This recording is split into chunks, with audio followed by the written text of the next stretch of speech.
Hi, I'm Takoa De Silva with Sprott Global Resource Investments, and I'm sitting down here once again with Mr. Jim Rickards, best-selling author of Currency Wars, The Death of Money, and now the new case for gold. Jim, good to see you again. Takoa, great to be with you. Thank you. I'm very pleased to be sitting down with you again, of course, to talk about your new book, but also to ask you about developments since the last time I had the chance to sit down with you, which was about a year ago now. Not knowing where to start exactly, I'd like to ask, over the last year, how have you observed the markets, all markets, to be changing? What is the narrative in your mind?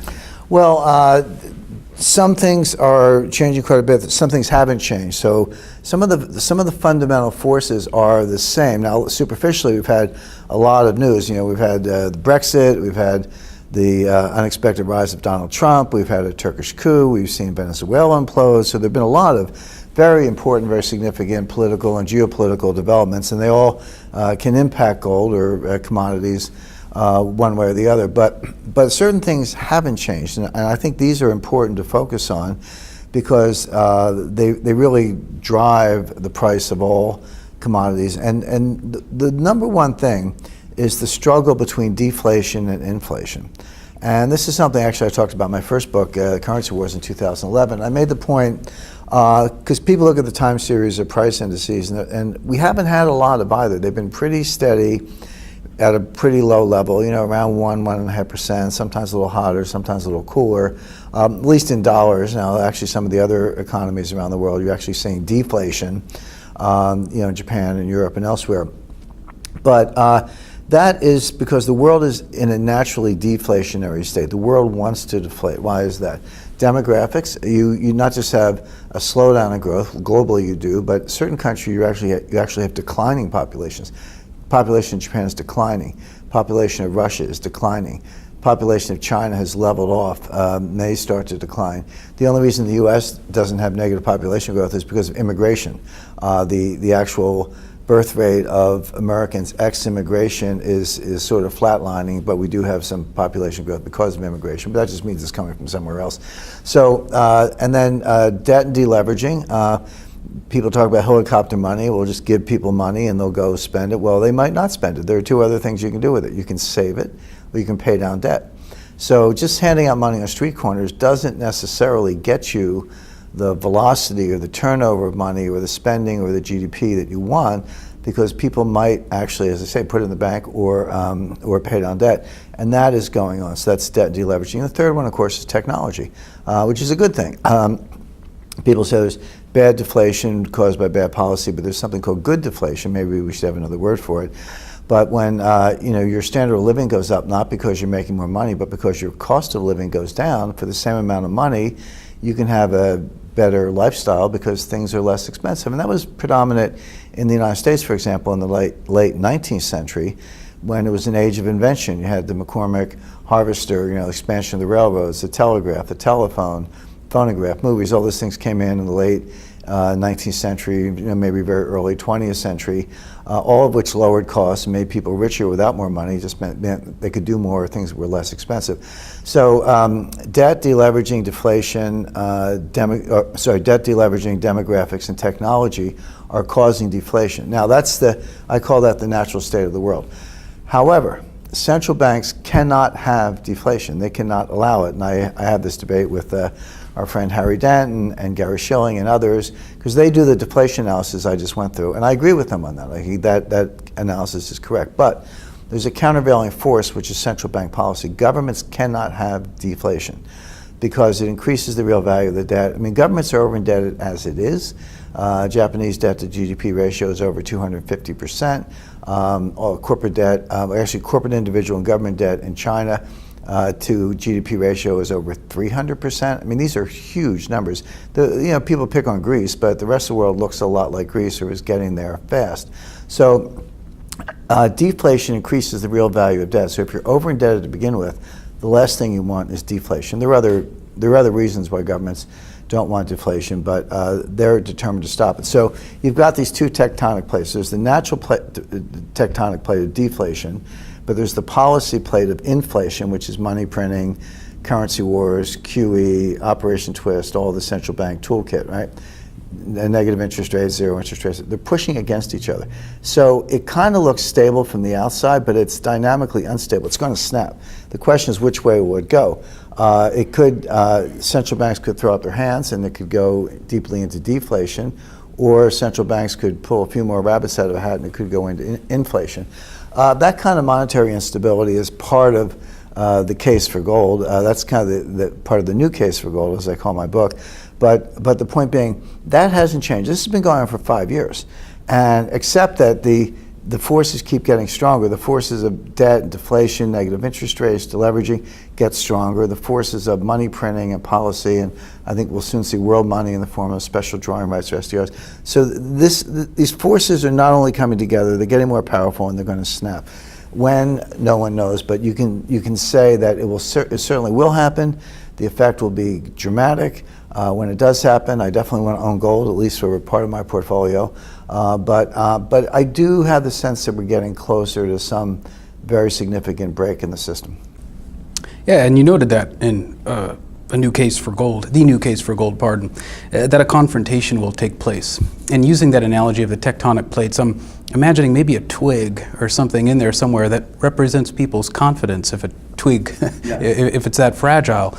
And in a keynote presentation at the conference that we're at here, the Sprott Natural Resource Symposium, confidence was where you started in the presentation. Can you explain how important that is? Sure, because the presentation I gave was gold. I call it gold, the once and future money. Well, everyone knows gold used to be money, and most people don't think of it as money today. I do personally, and that's how I analyze it, but that's not a widespread view. Most people don't think gold is a commodity. They don't think gold is money. They think it's a commodity. I disagree. I think it's money. But so gold used to be money.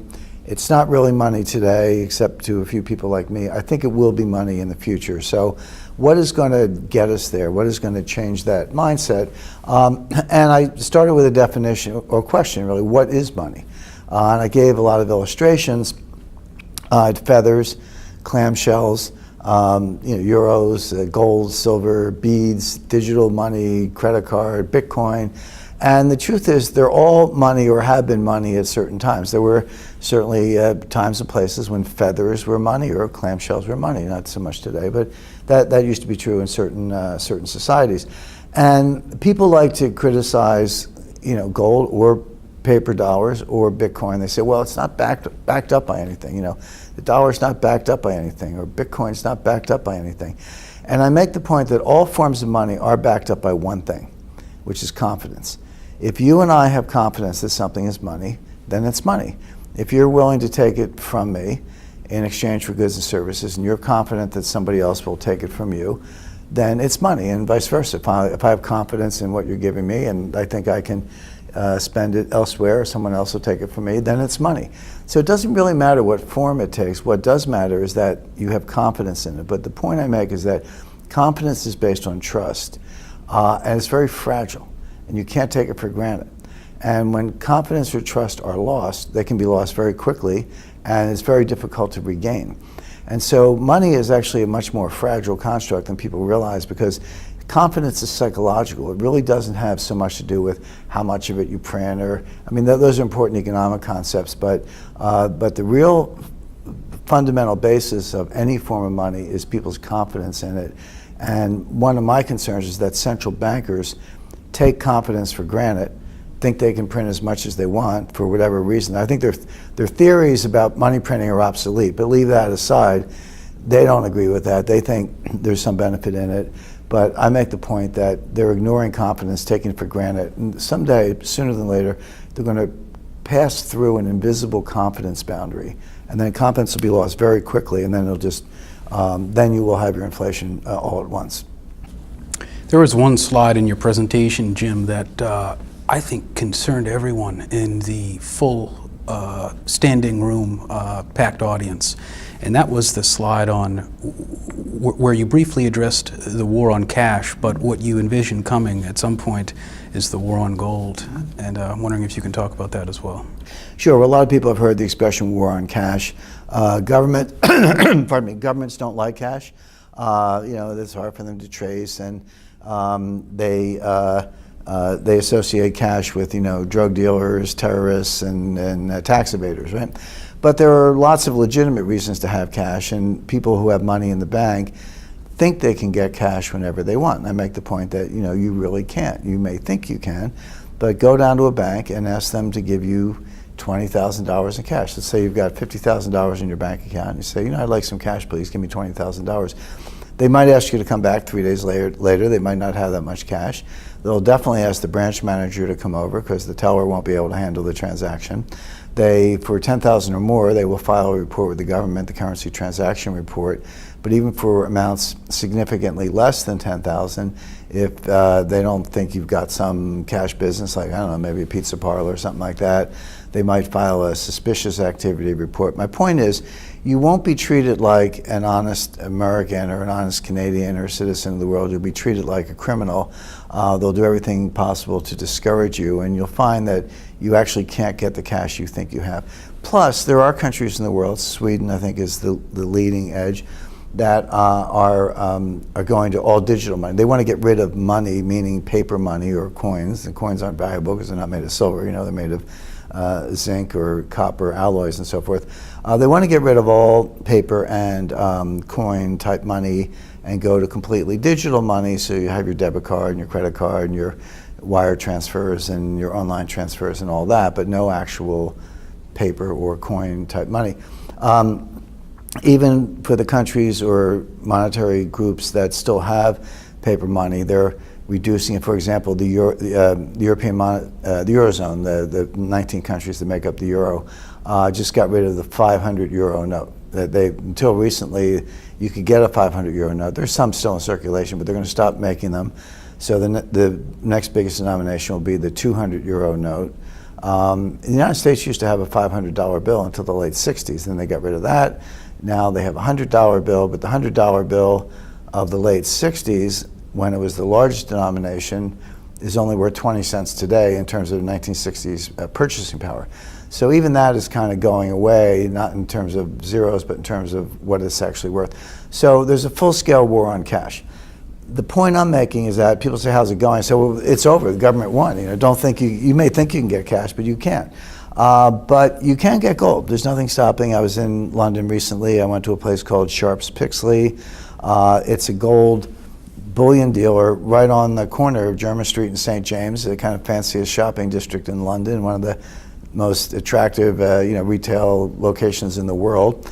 And you can walk in right off the street. It looks like a bank, but it's not a bank, except maybe it is a gold bank. Walk up to the teller, say, I'd like to buy 1 kilo of gold. They'll say, fine, that's $45,000, and pay with your credit card. Or I want to buy a couple of gold coins, and they'll say, fine. They won't say dollars, obviously. They'll say pounds. It's a couple thousand pounds, etc. They'll give you the gold there. If you want to store it, you can store it on site. They have safe non-bank storage. If you want to walk out the door with it, that's okay too. But it's kind of like in the 19th century in London, you could walk up to a normal bank and give them paper money, and they would give you gold, and you could walk out with it. So Sharps Pixley has reinvented that kind of bank of gold concept. There are very few barriers to owning gold. Sprott has a very good gold fund. There are other gold funds of that type around the world. You can store it yourself. You can get non-bank storage. You can don't put it in a bank. I don't recommend that, but non-bank storage is fine. So right now you can get gold. Not at a fixed price. It's not a gold standard, but at the market price. I think that governments haven't really caught on. They've spent so many decades disparaging gold, making fun of gold, ridiculing gold holders, and sort of running gold off the road, that I don't think governments are alert to the fact that gold is money, and if you make cash go away, you're actually going to elevate the value of gold to a lot of people. And so I expect that when they suddenly wake up one day and say, oh, wait a second, all these people we tried to chase out of paper money, they're going to gold. There'll be a war on gold. And my advice to people interested in gold is get it now while you still can. Like, what are you waiting for? Jim, the last time we met, you noted that sometimes policymakers and banking officials will say things privately that they won't say publicly, right. The comfort of friends and things. Sure. Over the last year, has there been any one conversation with a banking official or policymaker that has stunned you most? Yeah, there was one recently. I was down in Washington. I was actually at the Pentagon, and we were doing a, closed-door war game. And you have maybe 20 people around the table, and they're all experts in different capacities. And so you get government officials and CIA and military and think tank people and bankers and et cetera. I think they invite me down just to be annoying, because I'm trying to usually provoke people into thinking a little bit differently about things. But there was a guy there, not going to mention the name, no reason to mention the name, but very senior official in the U.S. Treasury. And I was talking about SDRs, that's special drawing rights, that's the IMF world money, and how that's coming, and that'll be the next bailout currency. The next financial crisis will be too big for the central banks to bail out. What's bigger than the central banks? So the only thing bigger than the central banks is the IMF. So the IMF will conduct the bailout using special drawing rights, using their printed money, the SDR. And that would diminish the role of the dollar. And we'll still have dollars, but they'll be like Mexican pesos. They'll be a local currency, walking around money, and very vulnerable to inflation, but not really a world reserve. Anyway, this Treasury official sitting one person away from me, there was somebody in between us, he harumphed and he said, "Don't you know that the dollar has been the global reserve currency for a long time? It is today, and it always will be." Those were his comments. And I said, I feel like I'm sitting in Whitehall in 1913, with John Bull at just on the brink of the demise of the British Empire, listening to somebody saying, sterling is the global reserve currency, and it is today, and it always will be. And of course, immediately in 1914, there was a financial panic in the UK. The baton was passed to the dollar. That's when massive gold inflows, November 1914, was when the gold inflows went reversed. They were going from New York to London. All of a sudden, they were going from London to New York. The U.S. was a gold importer, net recipient of gold in its banking system the entire time from 1914 until 1950, and then it started going out again. So it didn't happen overnight, but you can kind of pick a date, November 1914, as the day sterling died, even though it kind of struggled on for another 30 years. But my point is, people don't see these things coming. They don't necessarily happen overnight. It could be over years or even decades. But again, once the process starts, if you don't do something about it, it'll continue. And devaluation of sterling, it's worth a small fraction of what it used to be worth. It's technically a global reserve currency, but only for a very small slice. It's only going to be about 8% of the new SDR starting October 1st. So when I heard this Treasury official say, the dollar will always be the global reserve currency, I just shook my head. I said, well, I'm not so sure about that. So that was a little different. That wasn't a case of saying something privately he wouldn't say publicly, because he probably would say it publicly if you asked him. But it is a case of saying something that is completely, in my view, kind of blind or misguided. But yeah, those conversations are interesting.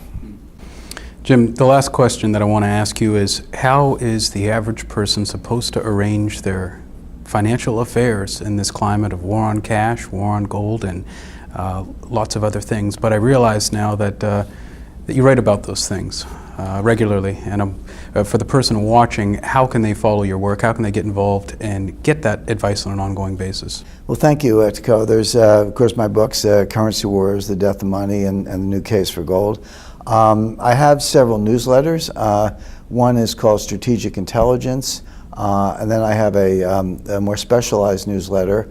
Well, three of them actually: Currency Wars Alert, Intelligence Triggers, and Gold Speculator. The newest one is Rickards Gold Speculator, which I create with my collaborator, Byron King. Byron's a Harvard-trained geologist, very seasoned investment analyst, very savvy guy, and we have a promise to our readers.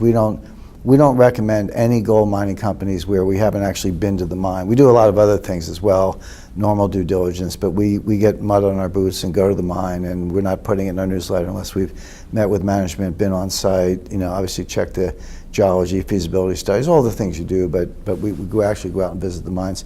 So there's that set of newsletters. They're all from Agora Publishing, so you can go to an Agora landing page and find them pretty easily. And then finally, Twitter. I'm very active on Twitter. My account is at James G. Rickards, so I use my middle initial, at James G. Rickards.